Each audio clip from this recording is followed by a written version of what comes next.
First of all, I'd like to thank you for validating what my life's mantra has been, which is be like water and go with the flow. And so many upstream people have always told me, you're lazy, you're just, compromising, you're willing to accept something. But ever since I had a near-death experience and I saw the white light and I saw the drops of spirit going back to the whole, I started searching for religions. And I saw that they're all created by men and controlled for those people.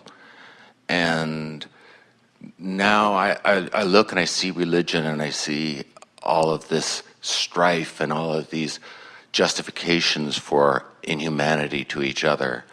And I feel compelled to be like a born again and go around and tell people, there's another way. There's this law of attraction.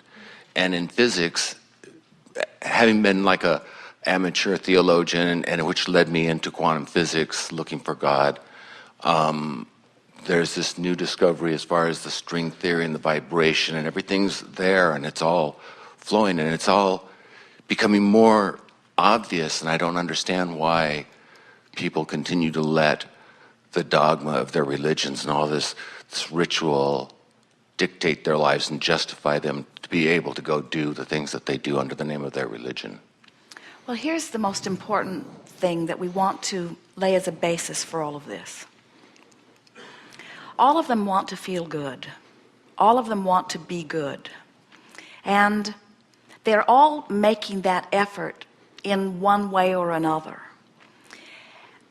And the most important thing is, law of attraction is bringing to them things that are like what they are offering. In other words, they just can't get away from what law of attraction does.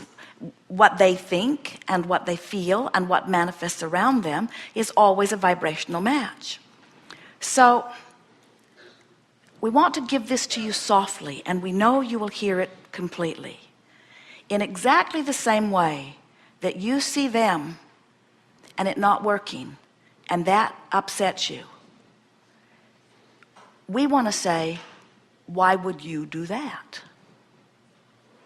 In other words, as you see them not being joyful as they could be, not connecting with who they are as they could, you can't look at that aspect of them and stay connected yourself.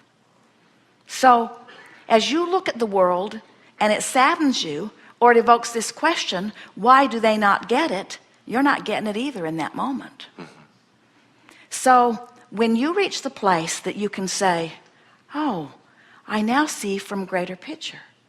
They are pure positive energy beings that deliberately came into the contrast, wanting to give birth to desires, and they're doing that. So they're doing what they intended to do.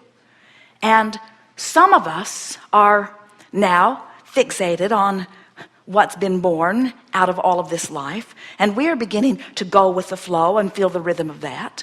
And everybody that's being newly born into it is going with that flow.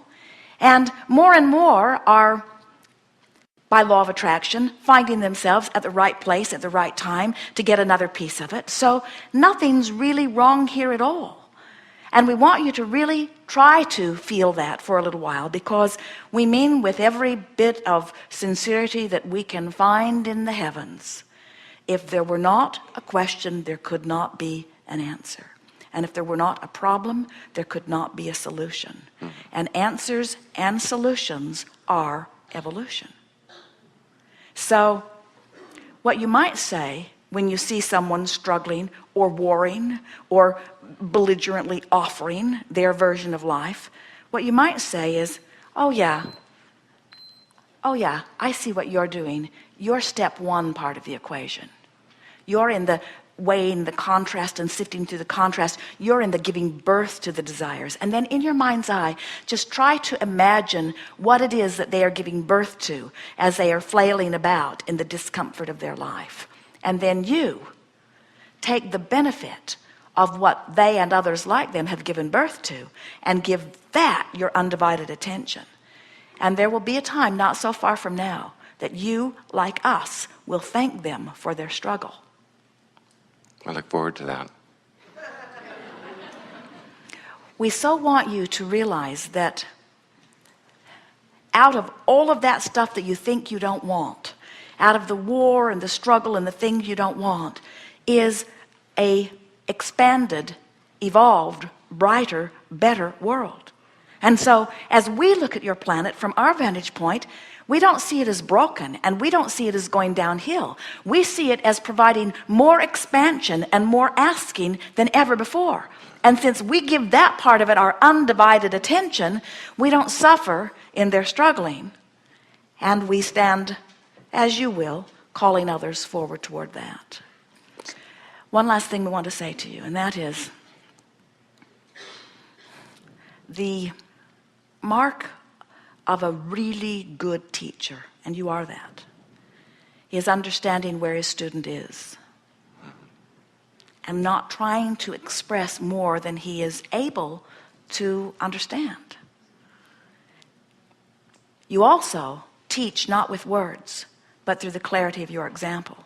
And your beautiful words to us say that more eloquently than anything that we could muster here. As you say, your words have confirmed what I have always innately known, you see.